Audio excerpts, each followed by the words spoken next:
ఏపీలోని సామాజిక పింఛన్దారులకు ప్రభుత్వం గుడ్ న్యూస్ చెప్పింది. ఇప్పటికే కూటమి ప్రభుత్వం ఏర్పడిన వెంటనే పింఛన్ నగదును పెంచి పంపిణీ చేస్తుండగా, తాజాగా ప్రకటించిన శుభవార్తతో పెన్షన్దారులకు మరో వెసులుబాటు కల్పించినట్టు భావించవచ్చు. ఏపీ ఎన్నికల సమయంలో ప్రస్తుతం సీఎం చంద్రబాబు నాయుడు పెన్షన్ నగదు పంపిణీపై వరాల జల్లు కురిపించారు. తాను పెన్షన్దారులకు హామీ ఇచ్చినట్టుగానే ప్రభుత్వం ఏర్పడిన వెంటనే పెన్షన్ నగదును పెంచి పంపిణీ చేశారు. వృద్ధాప్య, వితంతు పెన్షన్దారులకు 3,000 రూపాయలు పింఛన్ నగదు గతంలో అందిస్తుండగా, అందుకు 1,000 రూపాయలు పెంచిన ప్రభుత్వం 3 నెలల యొక్క అదనంగా 1,000 రూపాయల చొప్పున మొత్తం 7,000 రూపాయలు అందించారు. ఇక వికలాంగులకు 3,000 రూపాయలు పెన్షన్ నగదు పంపిణీ చేస్తుండగా, వారికి ఏకంగా 6,000 రూపాయలు ప్రభుత్వం పంపిణీ చేసింది. సచివాలయ సిబ్బందిని ప్రతి నెలా 1వ తేదీన పెన్షన్దారుల గృహాలకు పంపించి ఈ నగదును పంపిణీ చేస్తున్నారు. తాజాగా ప్రభుత్వం పెన్షన్దారులకు మరో వెసులుబాటు సైతం కల్పించడం విశేషం.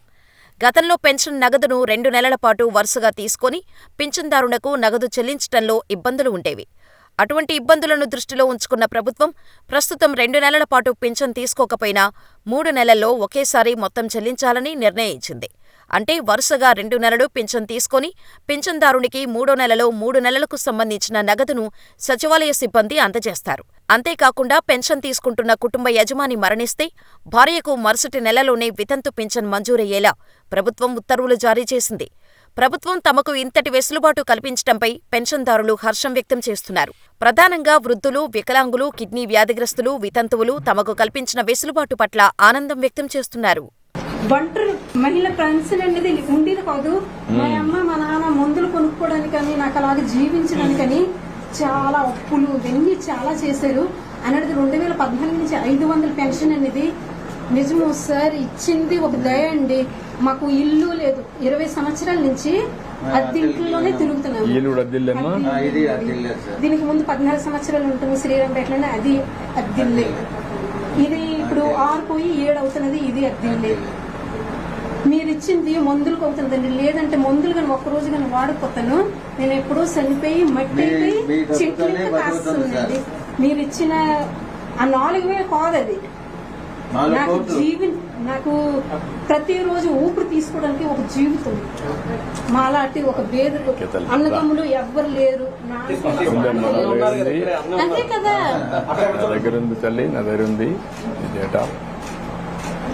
ఇప్పుడు ఈ అమ్మాయి ఏంటంటే మెయిన్ గా 9th క్లాస్ పాస్ అయ్యావు అమ్మ. అప్పుడు 9th పాస్ అయ్యావు.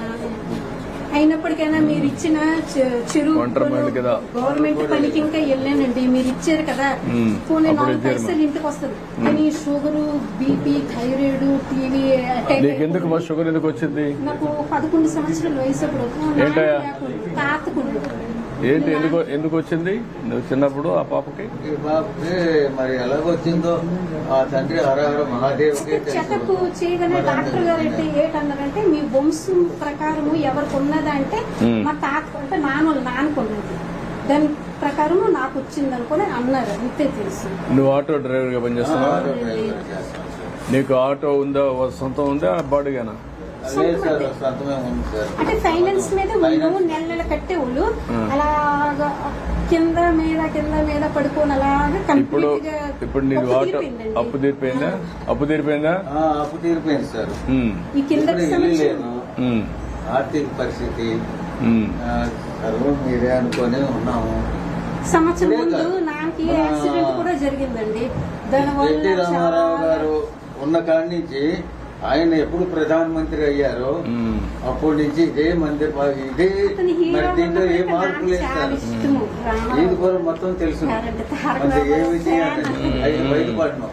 ఎందుకంటే చిన్న జీవితం కదా, ఎవరన్నా ఒక దెబ్బేశారు అంటే తట్టుకోలేము. ఇద్దరమే ఉన్నాము. ఇల్లు కట్టిస్తా నేను. ఇమీడియట్ కలెక్టర్ చెప్తున్నా, ఇల్లు శాంక్షన్ చేసి ఇల్లు కట్టిస్తాం. ఒకవేళ గానీ ఆ ఇంటికి ఏదైనా అడిషనల్ గా అయితే మీరు పర్సనల్ గా సూపర్వైజ్ చేసి కట్టించేసేయండి. ఊర్లోనే ఉంది, లేదు 80 సెంట్లలో ఇమీడియట్ గా శాంక్షన్ చేసి ఇల్లు స్టార్ట్ చేసేయండి. రేపే స్టార్ట్ చేయండి. మీరు అప్పుడప్పుడు పోయి చూసుకోండి.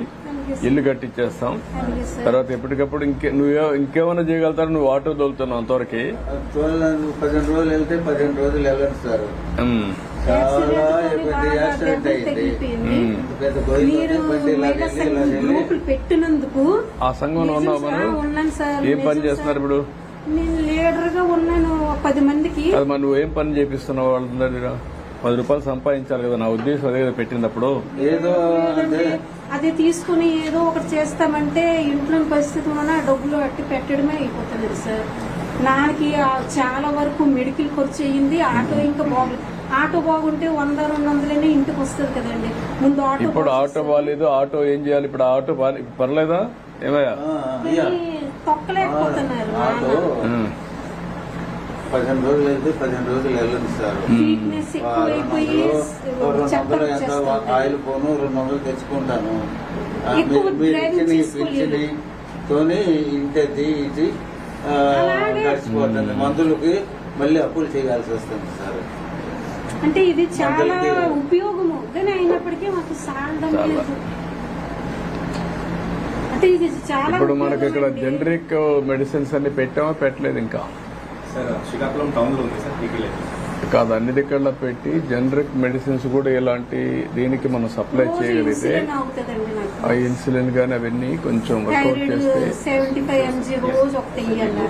ఇప్పుడు ఆ హెల్త్ పోర్టల్లో ఇవాళ ఎందరు ఉన్నాయో చూడండి. ఎట్లా దాన్ని తగ్గించగలుగుతాం? మనం ఓవరాల్ గా ఖర్చు తగ్గించాలి.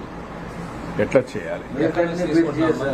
40 సంవత్సరాల నుంచి మిర్చి రాకపోయింది. మీరు సోంపేట వెళ్తుంటాము. గోవింద డాక్టర్ దగ్గరికి వెళ్ళి తీసుకొని వస్తుంటాము.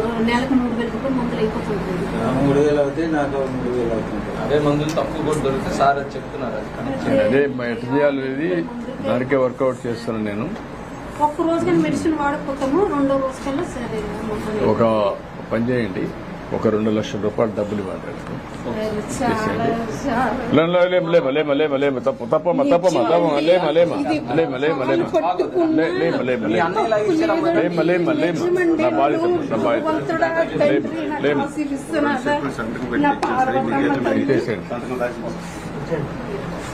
ఇప్పుడు వరకు అండి మా సొంత మూలింక ఉన్నారంటే ఒక్క రోజు 100 రూపాయలు తెచ్చి ఇవ్వరు సార్. కింద మరి గాజులు వేసుకోనుకొని బట్టలు ఇంకా నాకు మరి చెప్పలేను. పేరు చెప్పు.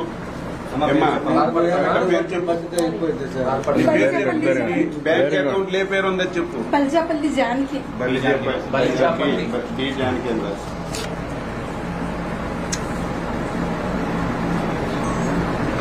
ఈ 500 పెన్షన్ నుంచి అండి అలాగా నేను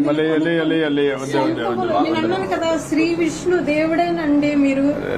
తెలియదు, నేను కూడా మనిషే. ఒక మీ మనసు రూపంలోనే కదండి దేవుడు వస్తారు. మనసు రూపంలోనే దేవుడు.